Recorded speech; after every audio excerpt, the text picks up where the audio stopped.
अति विचार करणे. आपल्या जीवनातले बरेचसे प्रॉब्लेम ओव्हर थिंकिंगमुळे होतात. ओव्हर थिंकिंग म्हणजे काय? अति विचार म्हणजे आवश्यकतेपेक्षा जास्त विचार करणे, एखादी गोष्ट पुन्हा पुन्हा मनात खेळवणे, तिचे विश्लेषण करणे किंवा पुढचं काय होईल याचा अंदाज लावणे.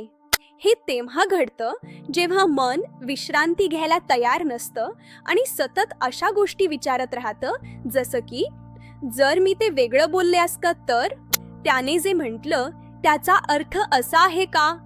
विचार म्हणजे समस्येचं उत्तर शोधणं, अतिविचार म्हणजे समस्या निर्माण करणं. आपण ओव्हर थिंकिंग का करतो? 1. पुढे काय होईल हे माहीत नसणे, फिअर ऑफ अननोन.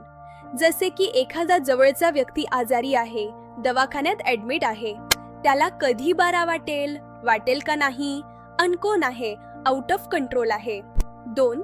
भावनिक खोली, इमोशनल सेन्सिटिव्हिटी.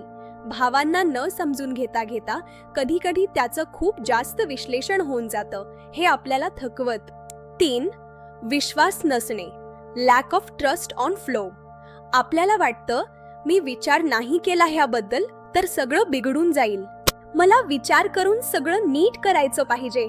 महिला पुरुषांपेक्षा जास्त ओव्हरथिंक करतात का? होय, महिला नैसर्गिकरित्या भावना प्रधान असतात, काळजी करणाऱ्या असतात, त्यांचे हॉर्मोन सुद्धा तसेच असतात. पण हा स्त्री शक्तीचा भाग आहे, फेमिनिन एनर्जीचा भाग आहे, त्यात काही गैर नाही.